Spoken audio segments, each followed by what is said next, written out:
It was just another busy afternoon at the Grandview Mall, a sprawling shopping centre where high-end stores lined the polished marble floors and luxury cars parked outside in perfect rows. But in the midst of all this opulence, Rachel, a woman in her late 20s, scruffy hair pulled back into a ponytail, dressed in a faded hoodie and old jeans, was standing in front of a boutique, staring longingly at the display of designer handbags. She was no stranger to the feeling of inadequacy that these malls sparked in her. The cold, sterile atmosphere of wealth and perfection always seemed to mock her. Rachel had been working long hours at a nearby coffee shop and had saved up enough money for the past few weeks to splurge on a treat, a coffee and a quick browse at the mall's high-end stores. She didn't have any illusions about buying anything. That would be far out of her league. But today, something felt different. Today, she wanted to imagine what it would be like to be one of them, to have the kind of life where you didn't have to worry about every dollar. As she stepped toward the boutique's glass doors, a familiar figure stepped in front of her, blocking her path. "Excuse me, miss." The security guard, a middle-aged man named Tom, said curtly, his large frame towering over her.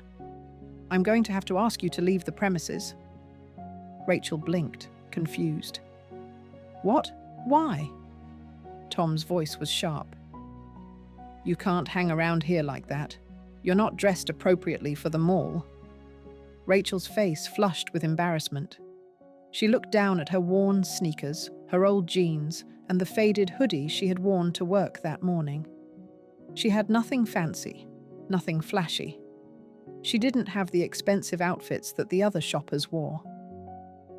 "I'm just looking," Rachel said quietly, her voice almost a whisper, as if she feared speaking too loud would bring more attention to herself. Tom didn't even glance at her. His eyes were cold, disinterested, as though this wasn't the first time he had done this. "Doesn't matter. You're disturbing the customers. Please leave. Now." Rachel felt her heart sink. She knew she didn't belong here, but today, for a brief moment, she thought she could pretend, she thought she could dream. But now, all of that was being taken from her. She opened her mouth to protest, but the words caught in her throat.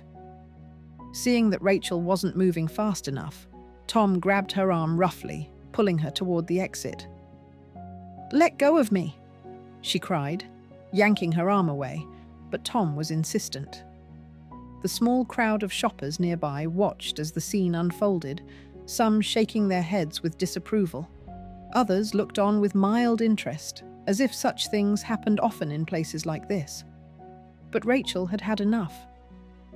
"Fine," she snapped, her eyes filled with tears of frustration. "I'll leave. But don't you dare treat me like this again." As she turned to leave, she could feel the eyes of everyone on her. Her heart pounded as she pushed open the heavy doors and stepped out into the sunlight. She felt humiliated, small. For a brief moment, she wanted to scream, to shout at everyone who had ever made her feel like she didn't belong. But all she could do was keep walking. What she didn't know, what none of the onlookers knew, was that Rachel wasn't just any woman. She wasn't some random shopper who came from a poor background. She wasn't just a girl from the coffee shop who had scraped by. No, Rachel had a secret. A secret that, if revealed, would turn everything upside down. After Rachel walked away from the mall, she went straight home to her tiny apartment. The confrontation replayed in her mind again and again. How could he have treated her like that? Why did he feel the need to humiliate her in front of everyone? Rachel sat down at her desk and opened her laptop. She needed to vent, needed to process what had just happened. Her fingers hovered over the keyboard as she considered what to say. But before she could type, an email notification popped up on the screen. The subject line was simple: Grandview Mall, Ownership Inquiry. Rachel's breath caught in her throat. She had been expecting an email like this, but never this soon. She clicked on it, and the content of the email left her in stunned silence. It was from the legal team of Grandview Mall, but what it contained was beyond anything she had imagined. Dear Ms. Rachel Williams, we are writing to inform you that your ownership stake in Grandview Mall has been officially confirmed. As per the recent transfer of assets, you are now the official majority shareholder of Grandview Mall. Please contact us as soon as possible to arrange a meeting to discuss the future of the property and the surrounding developments. Sincerely, Grandview Mall Legal Team. Rachel blinked, rereading the email several times. It couldn't be real. She had never even considered the possibility that she was a shareholder in the mall, let alone the majority shareholder. But the email didn't lie. Rachel had inherited the mall from an unknown benefactor, her estranged grandfather, who had passed away a few months ago. The paperwork had only recently gone through, and her lawyer had already been working to notify her of the details. Her grandfather had left her a legacy she never expected. He had bought the mall decades ago, quietly amassing control of the entire property. The deed was now hers. Rachel sat back in her chair, stunned. Her life, the one she had always believed was a struggle, had just shifted into something entirely different. She wasn't just a poor woman. She owned Grandview Mall, the very place that had just thrown her out. With newfound determination, Rachel made her way back to Grandview Mall the following morning. She was dressed differently now, no longer in her faded hoodie and jeans. She wore a well-tailored suit, and her hair was done professionally. The high heels clicked on the polished floor as she entered the building, and the employees who had seen her the day before didn't even recognize her. Rachel approached the front desk, where the receptionist, a young woman named Lena, looked up and smiled. "Good morning. How can I help you?" Rachel's eyes narrowed, and she couldn't help but smile inwardly. This was the same woman who had witnessed the altercation the day before. The same woman who had seen her as nothing more than a poor, insignificant person. "I need to speak to your head of security," Rachel said calmly. Lena blinked, taken aback. Okay. One moment." She quickly picked up the phone and dialed a number. Within minutes, Tom, the security guard who had kicked her out, appeared. He looked just as gruff as he had the day before. His eyes scanned Rachel, clearly confused by her new appearance. "Can I help you?" he asked, his tone less than friendly. "I'm Rachel Williams," she said, her voice cold and steady. "I believe we have some unfinished business." Tom's face turned pale as the realization hit him. "Wait, you're—" Rachel cut him off before he could finish. "Yes, I'm the owner of this mall, and you're fired." Rachel watched as Tom's face contorted from shock to disbelief. For a moment, he didn't know how to react. His mouth opened, then closed, as he tried to process the situation. The proud security guard who had thrown her out just a day ago now stood in front of her, powerless. You're the owner," Tom stammered, glancing nervously at the employees around them. Rachel nodded, her expression unreadable. "Yes, and I don't take kindly to people who treat others like dirt. I suggest you pack your things and leave." Her words were calm, but there was an underlying firmness that made her words clear. She wasn't asking, she was telling him. Tom swallowed hard, his cheeks flushed with embarrassment. "You can't be serious. You're just some woman. No one told me." Rachel cut him off. "That's because they didn't think it was important to inform you, but I'm informing you now." Her eyes narrowed. "You've made a mistake, Tom. A very big one." Tom stood there, speechless, as the weight of the situation slowly sunk in. But before he could react, Rachel turned to Lena, who had been standing by quietly, still unsure of what was happening. "Lena," Rachel said, her tone softer now. "Please contact the legal department. I'll need the paperwork to begin the transition. And I want a full audit of the mall's staff, especially the security team."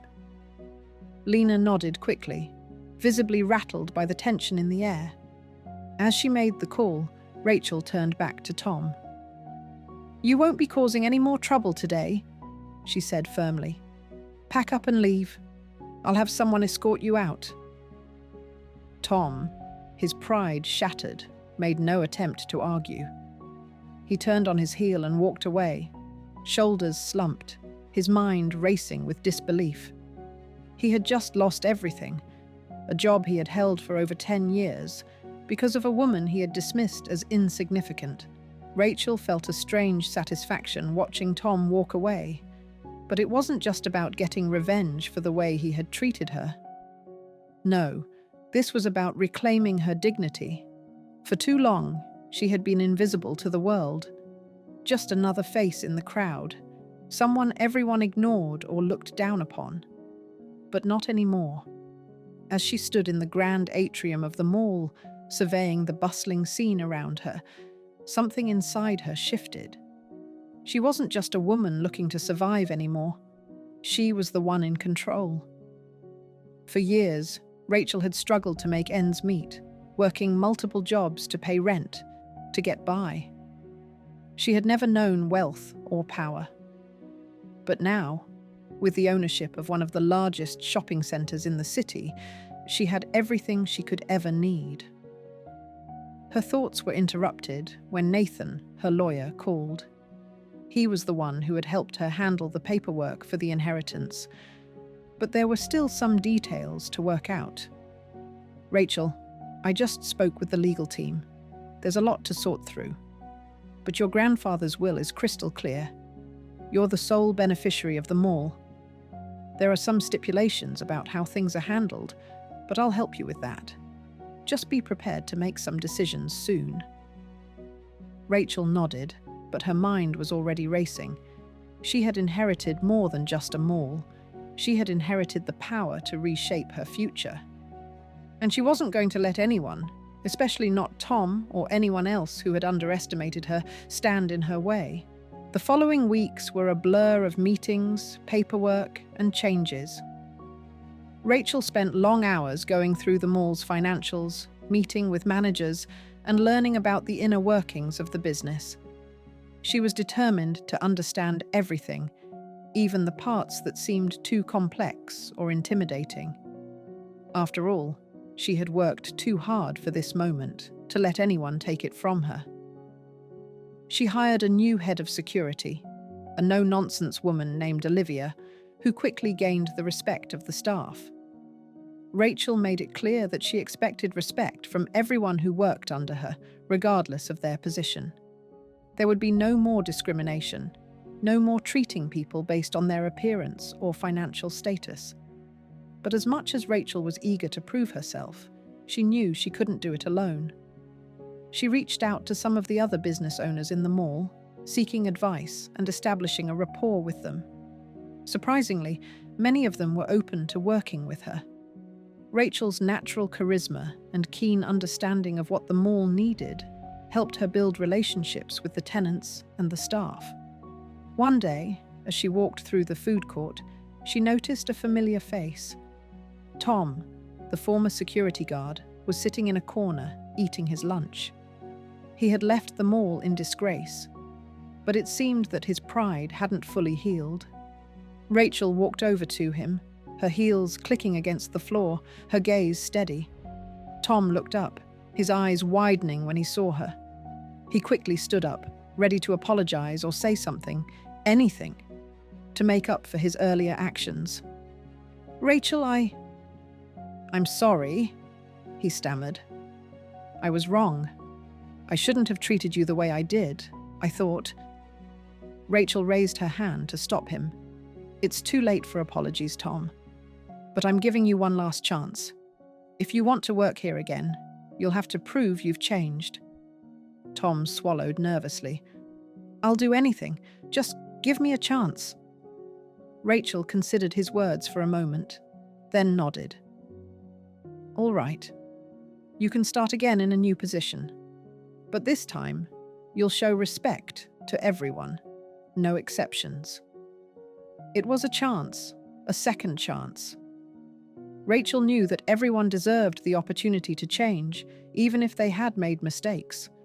But she also knew that actions spoke louder than words. With Rachel at the helm, the mall began to thrive in ways it never had before. Business was booming, and her leadership was making waves in the local community.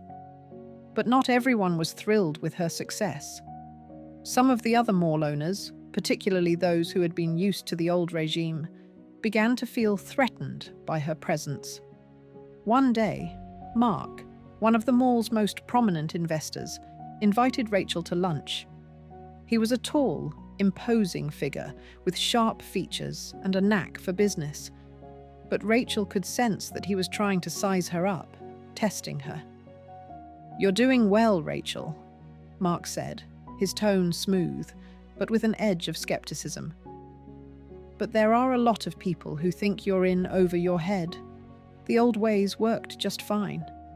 Why mess with them? Rachel took a deep breath, her eyes locking onto his. Because I'm not interested in running things the way they've always been done. The mall needs to evolve. It needs a fresh perspective, and I intend to bring that. Mark smirked. You'll learn quickly that the world of high-stakes business doesn't care about ideals. It's all about power, Rachel. And you're not as powerful as you think you are. Rachel leaned back in her chair, a small smile playing on her lips. I've got more power than you know, Mark. And I'm just getting started. As Rachel's influence over the mall grew, so did the tension between her and some of the long-standing investors. Mark, in particular, seemed determined to challenge her at every turn. While Rachel was busy implementing her changes, Mark and his allies were quietly plotting behind the scenes to regain control of the mall. Rachel wasn't blind to the power struggle brewing. She could feel it in the way certain people looked at her, in the whispered conversations behind closed doors. But she was determined to not let anyone, especially not Mark, shake her resolve. One afternoon, while Rachel was overseeing a renovation project in the mall, Lena, her trusted assistant, approached with a concerned look. Rachel, you need to see this, Lena said, handing her a tablet. On the screen was an email from one of the investors, Mark's group, demanding a meeting with her. The email was curt, even threatening, and it seemed to suggest that Rachel's management style wasn't in line with their vision for the mall's future. Rachel read through it, feeling the weight of the words, but she refused to let it rattle her. She handed the tablet back to Lena, her expression calm. It's just a tactic to intimidate me, but we're not backing down. Lena nodded, but there was a hint of concern in her eyes. Are you sure, Rachel? They're influential. They have power. Rachel smiled, though there was no warmth in it. I know, but I've got something they don't. I have the full backing of this mall's employees, the tenants, and the community. They can try to tear me down, but it won't work.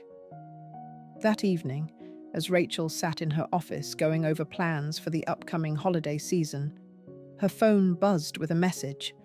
It was from Tom, the former security guard she had given a second chance. I'm sorry to bother you, but I think you need to know something, the message read. Mark and his group are trying to force you out. They've been meeting with the board members and talking about getting rid of you. I heard them talking in the break room. Rachel's stomach dropped. She knew it wasn't going to be easy, but she hadn't anticipated the level of underhanded tactics Mark would employ. She immediately called Tom back. Tom, are you sure about this? She asked, her voice steady but urgent. "I overheard them talking," he replied. "They said you were too inexperienced, that you don't know how to handle the pressure. They think you're an easy target, but I think they're underestimating you." Rachel let out a slow breath. "I'm not going anywhere, but thank you for the heads up, Tom. I'll handle this." The following days were filled with meetings, back and forth negotiations, and a growing sense of urgency. Rachel knew the time had come to face Mark and his allies head-on. She scheduled a meeting with the board of directors, hoping to settle the matter once and for all. On the day of the meeting, Rachel arrived at the conference room early, dressed in a sharp suit that gave her an air of authority. When Mark walked in, his usual confident swagger was gone. Instead, he seemed wary, his eyes flicking to the other board members before landing on her.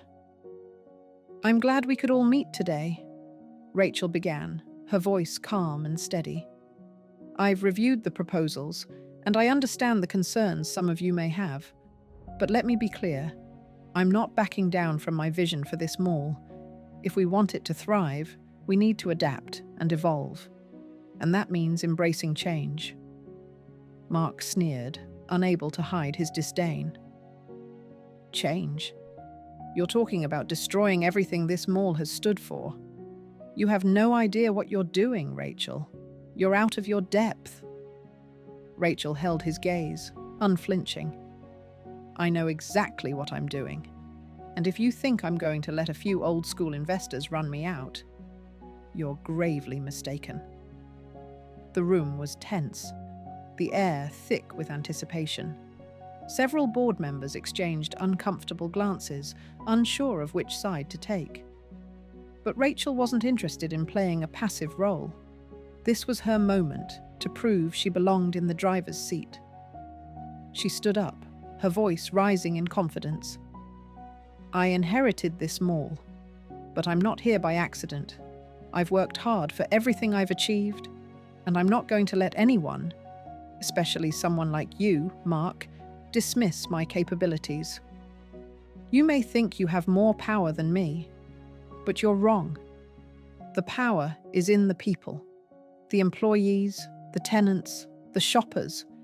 They're the heart of this place, and I will do whatever it takes to protect it." Mark was about to retort, but Rachel's words cut him off. "I don't need your approval, Mark. I have what I need to run this mall. And if you can't get on board with that, maybe it's time for you to step aside." For a moment, there was silence in the room. Then, one by one, the other board members nodded in agreement. Rachel's words had struck a chord with them. Mark's face flushed with anger. He stood up abruptly. "This isn't over, Rachel. You may have won this round, but I'll be back." Rachel met his gaze with a calm resolve. "I'll be ready." Over the next few weeks, Rachel continued to push forward with her plans for the mall. With the support of the board and the community, she implemented several new initiatives, including a renovation project that brought in more high-end retailers and a marketing campaign that drew large crowds to the mall for special events. But Mark and his group didn't give up. They continued to make moves behind the scenes, but Rachel was always one step ahead. She had learned from her past struggles, and now she was using her power and influence to protect everything she had worked for. As the mall flourished under her leadership, Rachel's reputation grew.